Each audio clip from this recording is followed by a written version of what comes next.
Welcome back to another episode of 40 Facts About the 40K Universe. I am your host, Gershwan, and today we're going to be talking about the Dark Angels as we get into the Forgotten Wars. If you're new to the channel, subscribe. We post Warhammer 40K lore videos every single day. If you have any suggestions, please comment down below. And if you enjoy our content, thank our patrons on Patreon. It is because of them that we can do this.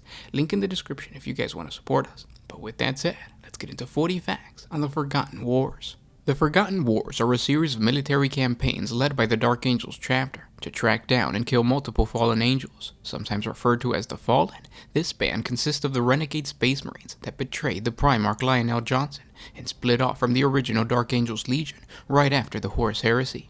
It has been the task of not only the current Dark Angels chapter, but also their successor chapters to bring judgment onto these traitors. It began innocently enough. While in pursuit for the remnants of the Orc fleet in the mid-31st millennium, elements of the Angels of Vengeance, a Dark Angel successor chapter, they entered the Gothic sector. Under the guise of scanning for remnants of the Greenskin fleet they had been commanded to destroy, the Angels of Vengeance searched for clues that might lead them to any of the Fallen.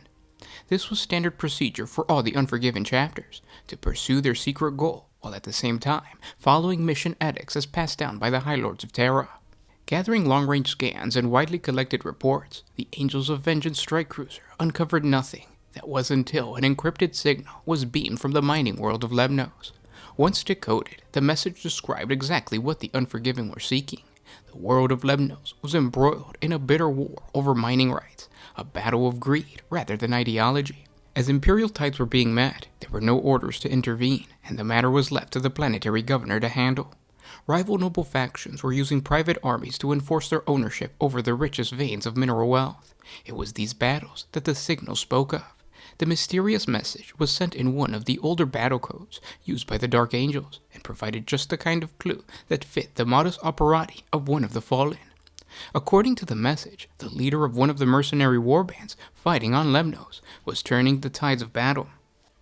According to the message, the leader of one of the mercenary warbands fighting on Lemnos was turning the tide of battle almost single-handedly. He also fought in what seemed to be old mark of power armor. The Angels of Vengeance chapter librarian detected multiple readings of Fallen.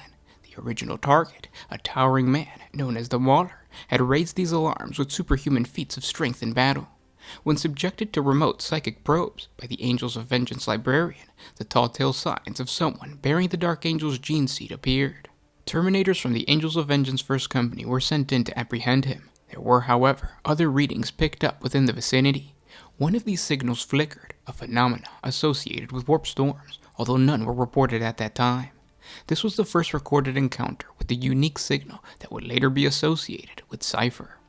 Whether he had been there first, or brought in another Fallen, or was working with Mauler from the beginning, is completely unknown.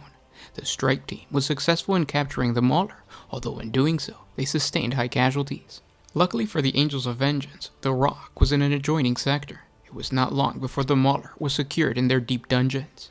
Persuaded by the harsh methods of the interrogator chaplains and the relentless mind probes of the librarians, the Mauler eventually revealed that he had been known by another name, an older name. He was Brother Citrix, a Dark Angel returned to the fold.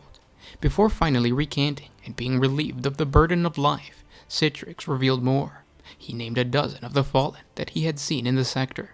Elements of the Angels of Vengeance, the Dark Angels, and the Lion Sables followed these trails. Each stop along this new journey, from planetfall to the boardings of derelict spacehawks floating in the midst of deep space, led the Unforgiven towards still further clues. At each point, new revelations were ascertained. As each new scrap of information was reported back to the Rock, a larger, more sinister plot was slowly revealed. Originally, the Unforgiven had begun their mission seeking only to apprehend individuals. What was revealed was a corruption spread through 6 star systems of the Gothic sector. Running through the collusions and internal planetary plots was a coherent and sinister thread that bore many of the hallmarks of the elaborate plots by the Alpha Legion, although that group of traitors had at that time erroneously been declared destroyed by the Inquisition. Weaving through the clues and crisscrossing trails of evidence scattered across the Gothic sector was the individual with whom the Dark Angel librarians had a fast-growing obsession with, the one they called Cypher. Acting upon the information extracted from the recently captured Fallen, known as Brother Citrix, the Dark Angels and Angels of Vengeance accomplished much, deploying strike teams ranging in size from a few squads to a full company or more. This allowed them to continue their secret missions while still fulfilling all obligations assigned to them by the High Lords of Terra. However, the chase for Cypher stretched from standard years into solar decades until it came to a grinding halt when the trail led to the densely populated world of Briga. It had been determined that the commander of the world's planetary defense force, Grand Captain Tylus, was probably one of the Unforgiven's fallen brethren. He had certainly been in recent contact with Cypher, as if he had been forewarned that he was being hunted. The Grand Captain was wary. He remained within the planet's most formidable fortress system, an entire army acting as his personal bodyguard. With his forces spread thin across the Gothic sector, Person, the Supreme Grand Master of the Dark Angels, gathered all of the Unforgiven within range. The Angels of Redemption and the Lion Sabled answered the summons. Well-timed drop-out assaults, swiftly deployed troops and bunker-busting dreadnoughts, land strikes with land speeder formations kept the foes in check and eliminated any key bunker-mounted gun turrets. With precision timing and deadly accuracy, the Unforgiven made headway through the outermost defenses, working their way inward. They were poised for the second phase of the operation, a final attack on the central keep where Grand Captain Tylus was hidden. Then the unexpected happened. A new target of opportunity appeared on the battlefield. It was Cypher. His appearance in the trench line immediately drew Person's Terminator reserves as they teleported in an attempt to surround their quarry. Grand Captain Tylus was a cunning tactician, however, and he chose this moment to release his unsuspected reserve forces, a large formation of Chaos Space Marine Terminators from the Alpha Legion, who teleported to aid his fortress defenses, while mobs of cultists were called up from the nearby population centers. The war that erupted over the fortified bunker was intense, prolonged, and destructive. The clash of Terminators was at first evenly matched, but the Unforgiven were driven by righteous fury, and in the end, they proved decisive. Eventually, the last squad of debased enemies were taken out by a single, well-placed burst of energy from a Landspeeder Vengeance Plasma Storm battery. Only then could the Unforgiven return to the pursuit of Cypher and the final stronghold assault to pry out Tylus. Both ventures proved too late, for Cypher and Tylus had made good on their escape. It was established that the Chaos Space Marines were deeply involved with the Fallen, and it was no real surprise when the clues that had been leading the Unforgiven across the Gothic sector now led towards the most hated of refuge, the Eye of Terror. Reports of the Dark Angel's actions on the planet had already reached Terra, and the questions began to filter back to the Rock. Even as answers were crafted to explain why the elements from their chapter had appeared so far from their assigned missions, the Unforgiven were plotting their course towards the Forbidden Zone. The most dreaded part of the galaxy, the Eye of Terror, is a hole in reality, a gaping rent where the warp spills out into real space. The swirling mass is not only home to raging warp storms, but also a relatively safe haven for many of the Chaos Space Marine Trader legions. It was perilous even to track the signal, for psychers that had opened their mind in the direction of the Eye of Terror risked falling into prey to the fell things beyond. Dark Angel's librarians dared the attention of the Dark Powers in order to achieve the trance, following the trails to the outermost of the twin planets of Costus 1 and 2. These were not fully contaminated planets immersed in chaos energies, but rather astral bodies that maintain orbit at the edge of the Sentinel sector, a region of space that was only occasionally enveloped in the immaterium. To travel too close to the Eye of Terror was forbidden by the Imperium, yet a council of the Dark Angel's inner circle was called to discuss this very plan. The region was notoriously unstable and dangerous, and to enter it, they would have to navigate through temporal eddies, space anomalies, and perhaps Chaos Space Marine battle fleets. Additionally, an Imperial presence surrounds the Eye of Terror, from listening posts and floating minefields all the way to heavily fortified worlds. This made it difficult to enter the Eye of Terror without being observed.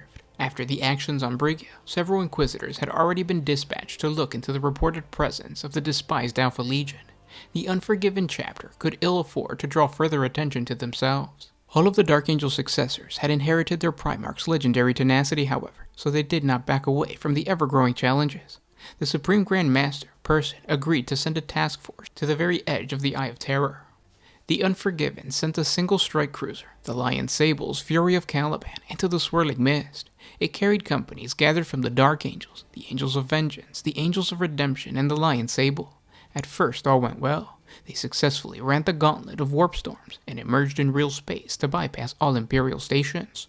Transmissions to the Rock were patchy and unreliable, but the Fury of Caliban had reached the orbit of the planet. A strike force immediately made planetfall.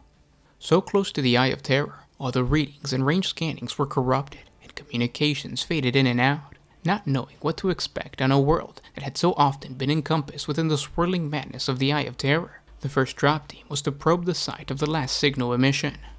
They found a mist-shrouded planet, its rocky surface largely barren. Here and there stood stone archways or toppled pillars, the remnants of some ancient culture. Weathered and time-worn, the rocks also bore signs of the corruption of the warp. Leering faces or symbols of death were etched within the stonework itself. Carefully, the Unforgiven advanced through the eerie landscape, unsure of what they sought. When they saw it, however, they knew they were on the right path. There, towering out of the fog, was what looked like the same style of fortress stronghold that topped the rock itself. Clad in plasteel and adamantium, the walls and ramparts bristled with weapons. The great tower bore the unmistakable icon of the Dark Angels, the hooded and winged figures bearing a sword. Upon a closer inspection, it was obvious that the stronghold was constructed not as a tribute, but in mockery, a tower of fallen angels. A grim skull-faced visage peered out of the cowl. Skulls adorned spikes, and several iron cages hung above the rampart. A few of these bore skeletal remains inside mangled Dark Angel's power armor. Reinforcements were requested, for here was found the Den of the Fallen, if there was ever such a thing. Yet the Dark Angels were cautious, for it was only a matter of time before the ebb and flow of the warp once more wholly consumed both planets. When it was reported that the distinct signal of Cypher was on the planet, Supreme Grandmaster Person gave both the orders to attack and the command that sent second warships. So began the Forgotten Wars, a raging battle upon this demon planet that drew in half of the Dark Angels and the Angels of Redemption, 3 companies of the Angels of Vengeance, and the entire chapter of the Lion Sable. The corruption grew worse, and the warp storms quickly drew over the twin planets. Battle raged as the Unforgiven raised den after den of Chaos cultists, mutants, and renegades, always pressing more deeply into the wasteland continents of both planets. Twice Cypher had eluded them. What was even more infuriating was that he had sent them a message urging them to depart and warning that they were heading into a trap. Begrudgingly, Person had to admit that it looked as if Cypher was correct. He gave the command to retreat as warp storms crashed over the region. He was loath to abandon the battle, but he knew his time was running short. The Lion Sables, however, refused. Since splitting into chapters, each successor was meant to remain autonomous, but the Dark Angels had always maintained more control over their progeny than was laid out in the tenets of the second founding, another secret they kept hidden. So many times had their Primarch Lionel Johnson stubbornly held onto a position or refused to give ground, that the Lion's defiant act seemed more in character with their mighty forefather, and for a moment Person hesitated. Taking with him only his bodyguards, the Supreme Grand Master headed back down into the planet. He commanded the fleet, which was now only 6 of the warships in orbit, to get clear of the Eye of Terror. He would contact them when the storm cleared. None knew it then, but that was the last anyone would ever see Person or the Lion Sable. The storm became so violent, yet it provided one advantage. The Unforgiven fleet was able to escape from the Eye of Terror and pass the Cadian Gate, unobserved in the chaotic murk. They alone survived to bring word of these events back to the Rock. They were dismayed to find that although they had been gone for a few standard years, as measured inside the warp storm, in reality over 1,000 Terran years had passed in real space. When at last the storm ceased, a small task force was sent into the Eye of Terror once again, but no sign of the demon worlds were found. It was as if the Eye of Terror had swallowed them whole. Cypher, however, did return, and much more quickly. His signals appeared in the same system as the Rock, which quickly scrambled hunter teams to seek him. Once again he eluded them, but not before leading them into an empty cathedral to the Emperor of Mankind on a ruined and desolate planet. There they found the returned Sword of Secrets and the Lion Helm, the most potent icons of the Dark Angels and the tokens carried by their Supreme Grandmaster.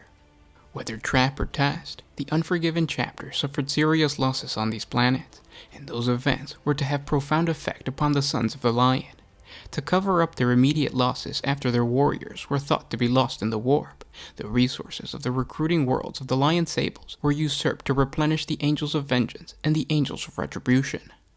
The Dark Angels then staged a false plasma explosion aboard the Rock to explain their loss of records, for it was decided by the Inner Circle to destroy all records relating to the event.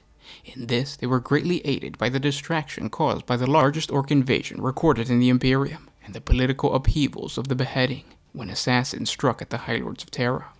Unknown to any, they were also fortunate when 3 members of the Inquisitorial Inquiry, secretly tasked with reviewing the strange activities of the Dark Angels, were lost due to a variety of inexplicable accidents.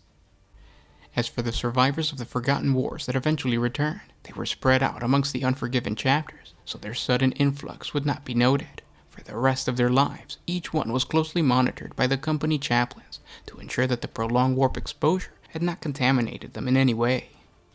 The Dark Angels will never speak about the Forgotten Wars, nor their tales be told to their initiates. They have gone to great lengths to ensure all references to the campaign or to the Lion Sables have been eliminated from Imperial records.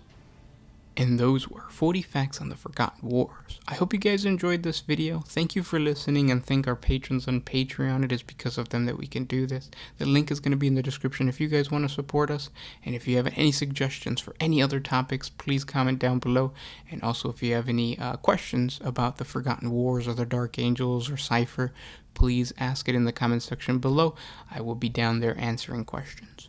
Thanks for watching, guys, and I'll talk to you tomorrow. This is Gershwan with One Mind Syndicate signing out. Always